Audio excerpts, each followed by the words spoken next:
بسم اللہ الرحمن الرحیم۔ قرآن عزیز نے سورہ نمل میں حضرت سلیمان علیہ السلام اور ملکہ بلقیس کا ایک واقعہ قدر تفصیل سے بیان کیا ہے، جو اپنی تفصیلی اور جزئی واقعات کے لحاظ سے بہت دلچسپ اور پیدا شدہ نتائج و بصائر کے پیش نظر بہت اہم تاریخی واقعہ ہے۔ اس واقعہ کی تفصیل یہ ہے کہ حضرت سلیمان علیہ السلام کے عظیم الشان اور بے مثال دربار میں انسانوں کے علاوہ جن اور حیوانات بھی درباری خدمات کے لیے فوج در فوج حاضر رہتے تھے اور اپنے اپنے مراتب اور خدمات پر بغیر چوں چراں تابع فرما تھے۔ ایک مرتبہ دربار سلیمانی اپنے پورے جاہ و حشم کے ساتھ منعقد تھا۔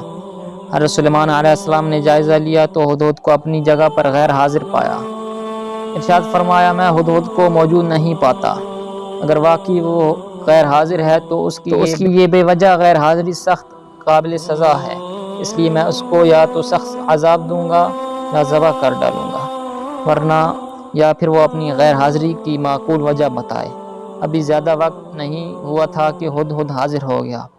اور حضرت سلیمان علیہ السلام کی باز پرس پر کہنے لگا کہ میں ایک ایسی یقینی اطلاع لایا ہوں جس کی خبر آپ کو پہلے سے نہیں ہے۔ وہ یہ کہ یمن کے علاقہ میں سبا کی ایک ملکہ رہتی ہے اور خدا نے اس کو سب کچھ دے رکھا ہے اور اس کا تحت سلطنت اپنی خاص خوبیوں کے اعتبار سے عظیم الشان ہے۔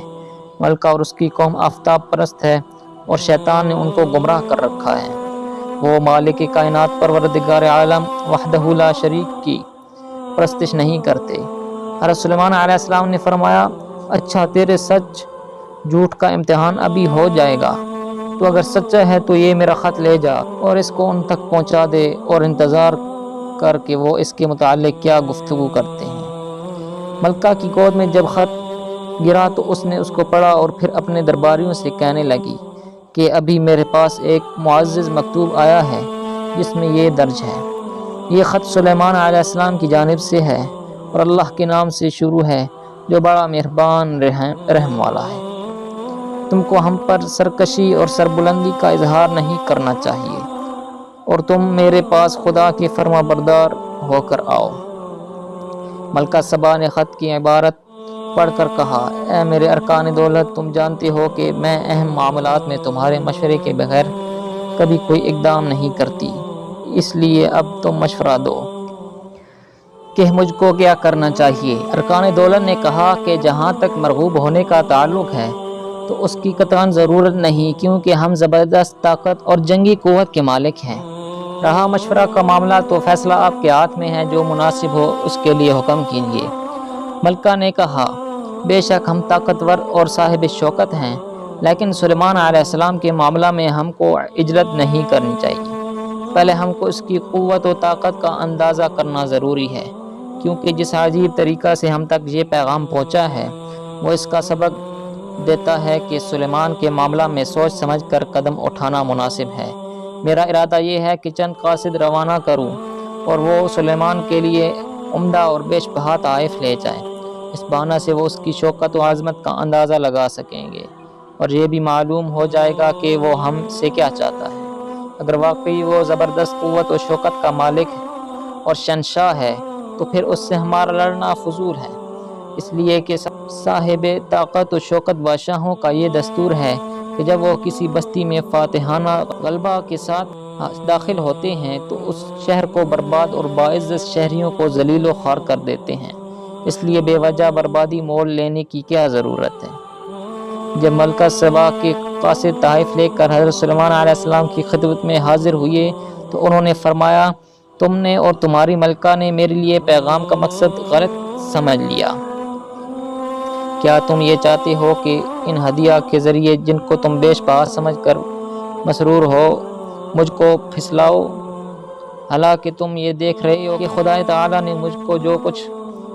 عطا فرمایا ہے اس مقابلہ میں تمہارے یہ بیش بہا دولت قطعاً ہیچ ہے،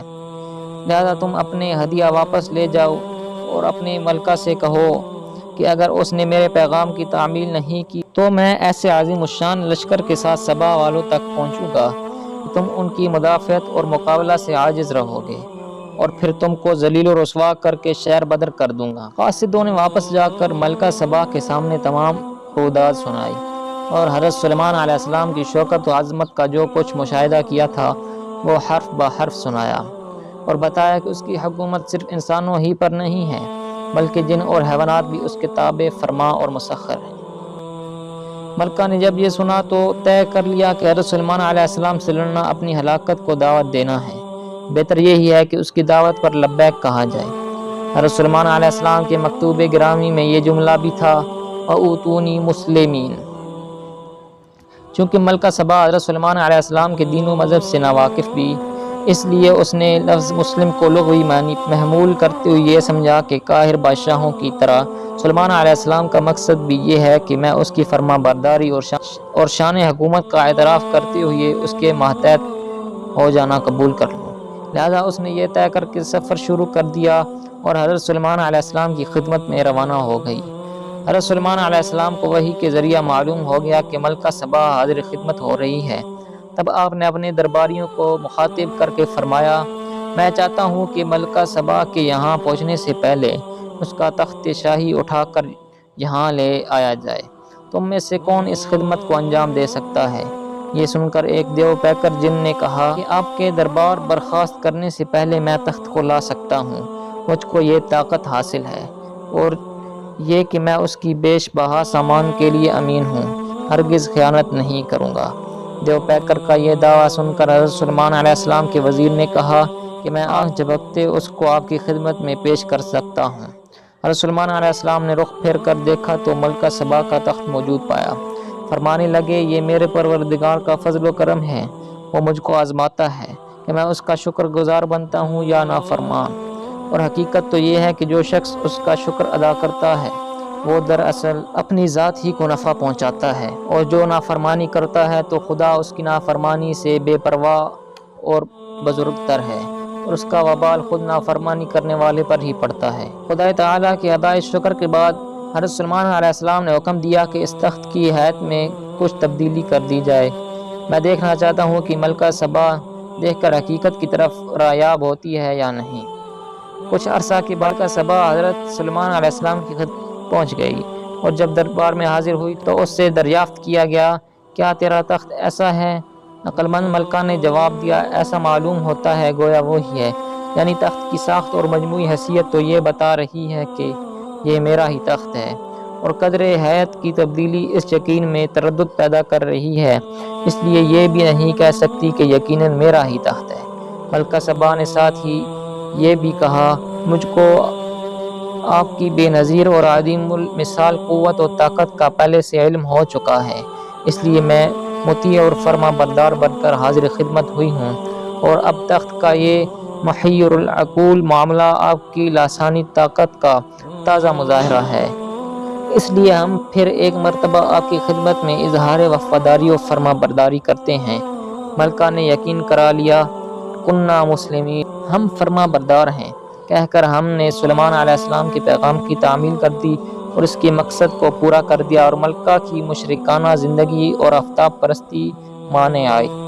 وہ حضرت سلیمان علیہ السلام کے پیغام کی حقیقت سمجھ سکے اور ہدایت کی جانب رایاب ہو سکے، اس لیے اب حضرت سلیمان علیہ السلام نے اظہار مقصد کے لیے دوسرا لطیف طریقہ اختیار فرمایا، وہ یہ کہ انہوں نے جنوں کی مدد سے ایک عالیشان شیش محل تیار کرایا تھا جو اب گینا کی چمک، کثر کی رفعت اور عجیب و غریب صنعت کاری کے لحاظ سے بے نظیر تھا، اور اس میں داخل ہونے کے لیے سامنے جو سین پڑتا تھا اس میں بہت بڑا حوض کھدوا کر پانی سے لبریز کر دیا تھا، اور پھر شفاف آبگینوں کے ٹکڑوں سے ایسا نفیس بنایا گیا تھا کہ دیکھنے والی کی نگاہ دھوکہ کھا کر یہ یقین کر لیتی تھی کہ سین میں صاف و شفاف پانی بہہ رہا ہے۔ ملکہ سبا سے یہ کہا گیا کہ قیصر شاہی میں قیام کرے۔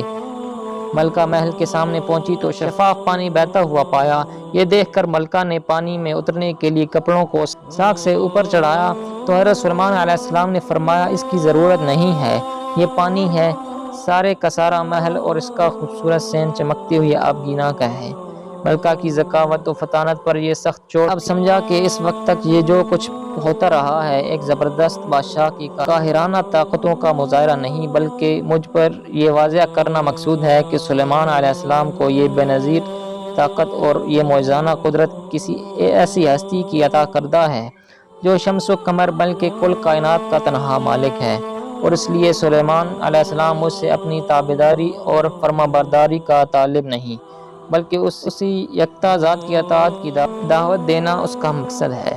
ملکہ کے دماغ میں یہ خیال آنا تھا، اس نے فوراً حضرت سلیمان علیہ السلام کے سامنے ایک شرمسار اور نادم انسان کی طرح درگاہ الہی میں یہ اقرار کیا: